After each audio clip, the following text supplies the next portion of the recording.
Okay, we got the book of Ruth, chapter 3. Book of Ruth, chapter 3. One day, Ruth's mother-in-law, Naomi, said to her, "My daughter, I must find a home for you." Now, it doesn't say how, long of a time period went by in between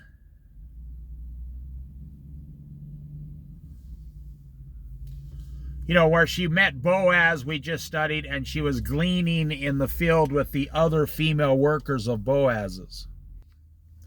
And you notice back then, the women were working in one field and the men were working in another field. You'd never see that today. Everybody would start calling foul, racism, they'd start calling gender equality. But in my personal opinion, looking at it from God's point of view, women like working together without men. It's a fact of life. You ask the majority of women, would you like to go to work and not have men stare at you all day and Google eye you and say stupid comments to you all day? The average woman would say, yes, that would be amazing. So we don't know how long it went. So Naomi says, I must find a home for you where you will be well provided for. So Naomi, who knows? It might have been, I don't know how long it's been. I'm not going to speculate. Now Boaz, with whose women you have worked, and I just brought that up, you see, is a relative of ours. Tonight he will be winnowing barley on the threshing floor. Wash, W-A-S-H, she's saying take a shower, wash yourself, put on perfume, and get dressed in your best clothes. We're going to go catch a man, is what they're saying. Naomi's saying, I want you to look good, I want you to smell good, and I want you to do what I say and go over to Boaz. Now you'll find out it's pretty profound how they do it. It's very pure. It's very godly. This is how women would let a man know. Now, why wasn't Boaz pursuing her at this moment? He was older. He says later in the story, you could have married any younger man in this village, but you chose me. Meaning he's older than her. So Naomi is saying, we're going to go catch a man for you so you can be provided for the rest of your life. That doesn't sit too well in 2023. But in 2023, only about 25% of even Christians follow Jesus Christ and read the Bible every day. The majority of the world does not follow God. So when I say that doesn't sit well in today's society, it doesn't matter to today's people. They don't care. They don't follow God. They don't care what sits well with God today. I'm only reading out of the Bible and giving you an example of how God wants things to be. This is how God wants things to be. If you told a woman today, if God the Father told a woman, I found a man for you, he's going to provide for you, you're going to raise 3 or 4, maybe 5 children, you're going to be a mother, a homemaker, you'll do some side work outside of the house to make money. You'll only work with the women folk as to not be around, the men folk. You'll always be honored by your husband, and you'll live to an old age of 92, and you'll die and go to heaven. Let me say something to the women here listening to this. That was every woman's dream up until about 75 years ago. For the entire history of the world, So for almost 6,000 years, that was since the Garden of Eden, that was every woman's dream to have the life that I just described. So don't be fooled out there, ladies. If you're trying to follow God, you can't. It's impossible for you to follow God and follow the world in 2023 the way it is today. You can't do both. But which do you want? What do you want to be? Do you want to be pleasing to God? Well, why did it change in the last 75 years? Well, women's lib, gay rights, equal rights, all these things, sexual immorality. But you want to know what? People don't talk about this. Consumerism.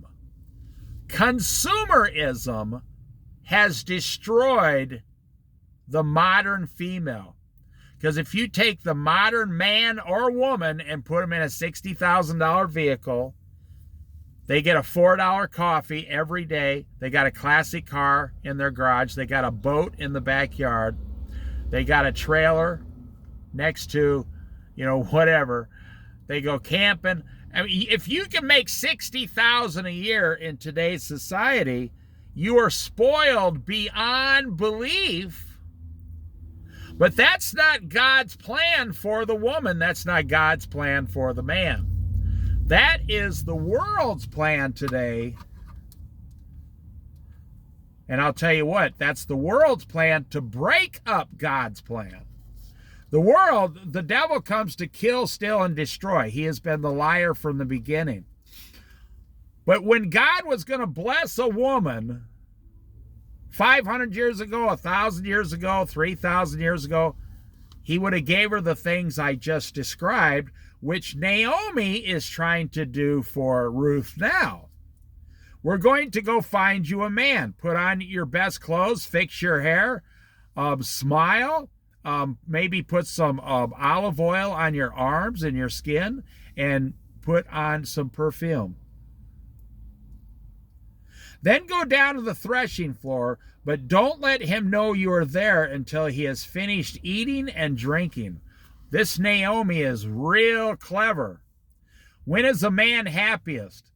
Oh, Naomi, man, if she was a fisherman, she'd catch the biggest fish. She's catching a man. She knows from all these years of being married to her former late husband. When is a man happiest, ladies? He's happiest after he has eaten.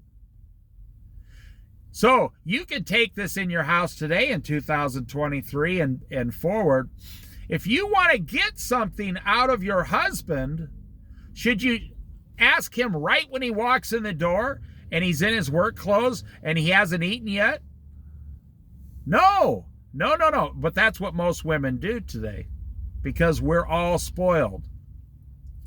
Naomi is teaching you here, oh no, put on your best clothes, put on your perfume, make his favorite meal, let him finish, let him go sit down, let the kids go to bed, snuggle up to him and say, I was wondering if I could talk to you about something. This man will never know what hit him. He will just melt and give you anything you want, because when is a man happiest? When his belly is full and he's done a good day's work and his wife is kissing him? Yes. He's going to say yes. So wait until he's finished eating and drinking. When he lies down, note the place where he is lying, then go and uncover his feet and lie down. See, that back then, that she wasn't laying down next to him. She was lying down below him by his feet. This was not a sexual advance at all. This was her way of saying, if you pursue me, I will say yes. How many of you men out there, you're going to ask your, the love of your life to marry you, but you're not 100% sure she's going to say yes? You're kind of nervous? Even though you might have been going out with her for 3, 4, 5 years? Ruth is guaranteeing to Boaz, I will not embarrass you. If you pursue me, I will say yes. Okay, here we go. Here's how it goes down. Then go uncover his feet and lie down. He will tell you what to do. Right there. She just has to uncover his feet, lie down by his feet, and listen for what Boaz says next. This woman is not going to try to control the situation. I will do whatever you say, Ruth answered. So she went down, she said that to her mother-in-law. So she went down the threshing floor and did everything her mother-in-law told her to do. When Boaz had finished eating and drinking and was in good spirits, he went down to lie down. He went over to lie down at the far end of the grain pile, all by himself, you see. Ruth, see, these people didn't go home back and forth every day to work. They lived where the work was for a month or whatever, and then went back home. No, they didn't have cars back then. You couldn't just go jump off to the coffee shop, the burrito shop, the taco shop, and then go home whenever you wanted. You just literally, and I include myself in on this, and I'm not blaming you per se, we are born in the most spoiled time in the history of the world. Ruth approached quietly, uncovered his feet, and lay down. In the middle of the night, something startled the man. He turned. I bet it was God. I bet God startled him. Like, hey, Boaz, wake up. There's a woman laying down at your feet. Because God is kind and merciful. In the middle of the night, something startled the man. He turned, and there was a woman lying at his feet. Who are you? He asked. I am your servant Ruth, she said. Spread the corner of your garment over me, since you are a guardian redeemer of our family. The Lord bless you, my daughter, he replied. This kindness, see, I'm telling you, if you want to get something out of your husband, listen to what the man is saying here. What is a man attracted to? Boaz, this man, is talking to the woman Ruth. This kindness is greater than that which you showed earlier. You know, women think you're going to get something in today's society by yelling and screaming and winning the argument. What is Boaz, this rich man, attracted to? A woman's kindness, gentleness, her love for him. That every man is attracted to those things. We don't always say it out loud, but we're all attracted to a woman who shows these qualities. You ever been in a room at a party when you were younger and there's one girl just standing there quiet and most of the guys in the room are attracted to her because of her quietness and gentleness. And the girl over on the other side of the room, obnoxious, loud, you know, taking shots of alcohol. Guys aren't really attracted to that. They're really, I'm telling you the truth, the average man is not attracted to a woman like that for long-term living. Because that stuff gets old fast. Is your kindness, this kindness is greater than that which you showed earlier. You have not run after the younger men, whether rich or poor. That's what I said. That's why I told you. She's younger than Boaz. And Boaz is going to be a lucky man, and Ruth is going to be a rich woman, a rich wife here shortly. And now, my daughter, don't be afraid. Now, there were rich younger men, because Boaz just said there were some younger men who were rich, and she didn't run after them. She stayed in the family. Like I said at the beginning of this Bible study in chapter 1, this is the line of Jesus Christ. Ruth was in the line of Jesus Christ.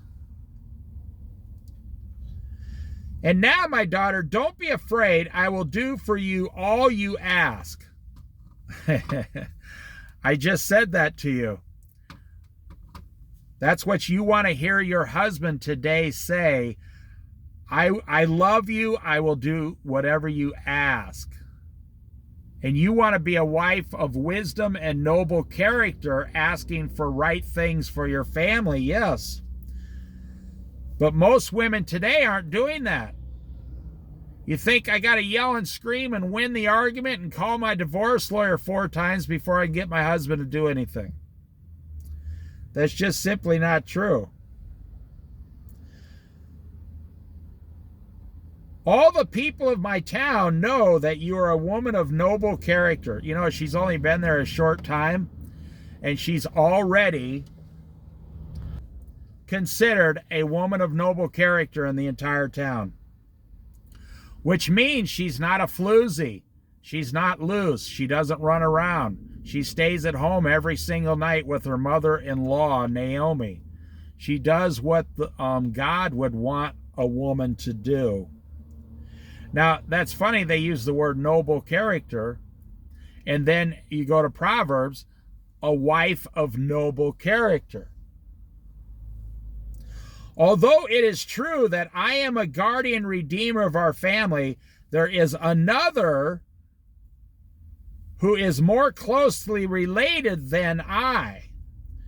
Stay here for the night. See, there's another man who has if she's going to go down the guardian redeemer path, there's someone who has a little more power than Boaz who could redeem her if he wanted to.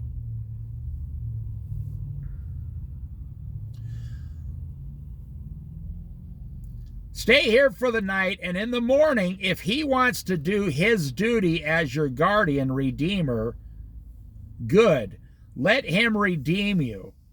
But if he is not willing, as surely as the Lord lives, I will do it. Lie here until morning. So he's saying, you know, if the other guy's going to do it, there's nothing we can do about it. So she lay at his feet until morning. She did not lay on his side. That's what I said. She laid by his feet. Now, why would he say lay here till morning? Because of her safety going back home in the dark. He didn't want her walking home alone in the dark. These people cared a lot about reputation. Even Boaz wouldn't walk her home in the dark, because if someone saw them, oh, Boaz and Ruth were out in the middle of the night walking around together. It's because even if you're doing something that is the correct, right thing in the eyes of God, everybody else in the village has filthy minds and they all think filthy thoughts. Because of sin, we are all sinners.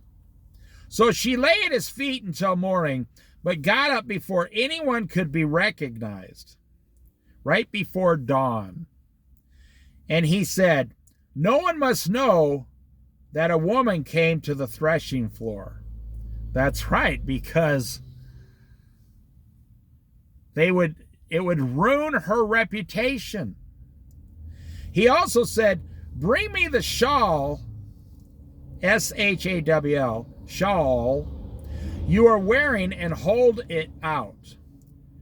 When she did so, he poured into it 6 measures of barley and placed the bundle on her back. So he tied it up like a backpack. Then he went back to town. Now, isn't that amazing? Before she left, when she was being really kind to him, before she left, this man is so amazing, he gives her a gift. Now, 6 measures of barley, you know, there's a whole nother month's of food or whatever it is. I'm telling you. So he gave her the 6 measures of barley. Then he went back to town. When Ruth came to her mother-in-law, Naomi asked, "How did it go, my daughter? I mean, you were gone all night." Then she told her everything Boaz has done for her and added, "He gave me these 6 measures of barley, saying, 'Don't go back to your mother-in-law empty-handed.'" Then Naomi said, "Wait, my daughter, until you find out what happens, for the man will not rest until the matter is settled today." How'd you like to be married to a man like that? Most men today are procrastinators, talkers. They're not doers. Boaz, listen to what a man back then says. Naomi knows the men of that time, and Boaz is not going to stop. The sun will not go down until he finds the other man and finds out, do you want Ruth, yes or no? We're going to find all of that out in chapter 4. And I'm not trying to lead you on. Chapter 4 that's when we're going to find out the whole story. So I suggest you just start in this playlist on my channel. Start at chapter 1 and just listen to the whole thing for about an hour and a half, 2 hours, whatever it turns out to be. And it'll change your life. She goes there. It's innocent. She looks good. She smells good. She uncovers his feet. A little while later, I believe personally, God probably woke him up. We've all been startled in our sleep and woken up by something, maybe our guardian angel. But God is watching this line. God has his hand on everything these people are doing. And I want to say this here, and then I'll go to chapter 4. Do you see how God is blessing all of these people? God's not just blessing one person. No, he's blessing several people at the same time. If you're asking God for something, you've been praying for something, you have to ask yourself, at least this is what I do, when you bless me, Lord, how will it affect everyone around me? You don't want to be blessed so much sometime that it turns into a curse for other people around you. No. You want to be blessed, and you want the people around you to be blessed. Now, God does give singular blessings to just one single person because of their obedience. And I will add with that, and then I will end.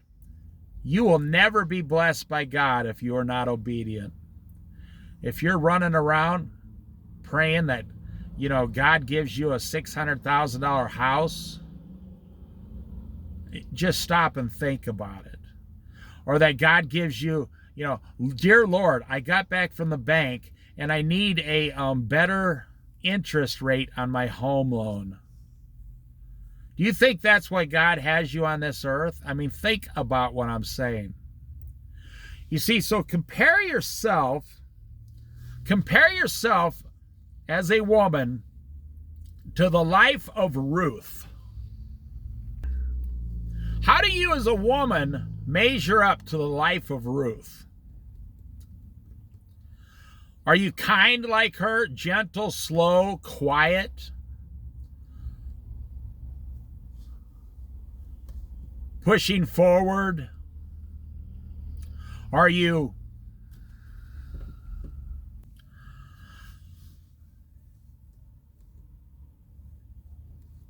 because something you may not have thought about, if you are a Christian and Jesus Christ is now your father, that makes you grafted into the line of Ruth and Boaz. You don't think about it. You could actually call Ruth your great whatever greats, how many great grandmother. Do you ever think Ruth is my great grandma? No, you don't. You don't make it personal, but she is. Her line went all the way down to Jesus, Mary, and Joseph, Jesus, born as a virgin to Mary. Mary is out of the line of Boaz and Ruth, the family line. That would make, and if you are now a Christian grafted into the family, how many of you non-Jewish people call yourself Jews now? Well, the Bible says very clear, salvation comes through the Jews. Only because they rejected Christ have we Gentiles been grafted in the last 2023 years. If they would not have rejected Christ, all this would be over with, in my opinion, and we would not have had the chance to be grafted in. So, do you realize that in heaven, you are grafted into God's people, the Jewish tree? That's something most Christians have no clue about. They don't understand any of that. The same thing, when you go to heaven and you see Ruth, you're going to see her as family. Everyone is. Do you know that Noah was as far back as you can go? You know, everybody's like, I wonder who my ancestors are, and they call like an ancestry.com place. Well, I can tell you right now for free. Your longest to go ancestor was Noah, floating around for 1 year during the Great Flood. But anyways, compare yourself today as a woman to Ruth. And I think God will open you up and you will say, I need to start acting a little different in my life. Just go to the grocery store and watch people driving around 800 miles an hour and they haven't even left the parking lot yet. And they're running towards the store. Some people are physically, it's fun to watch actually. That's why I'm laughing. They're physically running towards the store and they come out with a burrito and coffee. And they're running across the parking lot to get back in their car. And I'm not just picking on women. As a man, how do you compare to Boaz? Now, as a man, you're only supposed to compare yourself to Jesus Christ. And as a woman, you are only supposed to compare yourself to Jesus Christ. That he is our only example. I'm just using these other earthly examples because they were just people. They weren't God in the flesh. So as a man, if your wife does something kind for you, like when Ruth showed kindness to Boaz, do you immediately say, come here, wife, hold out your hands and I'm going to give you six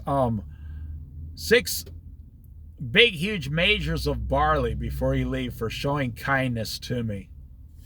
I want you to think about that. As a man, a Christian man in today's society, do you show your wife unmeasurable, can't even be measured kindness to your wife every single time that she shows kindness to you? You see, I think you can figure the rest out. All right, we'll go to chapter 4 and then this one book will be done.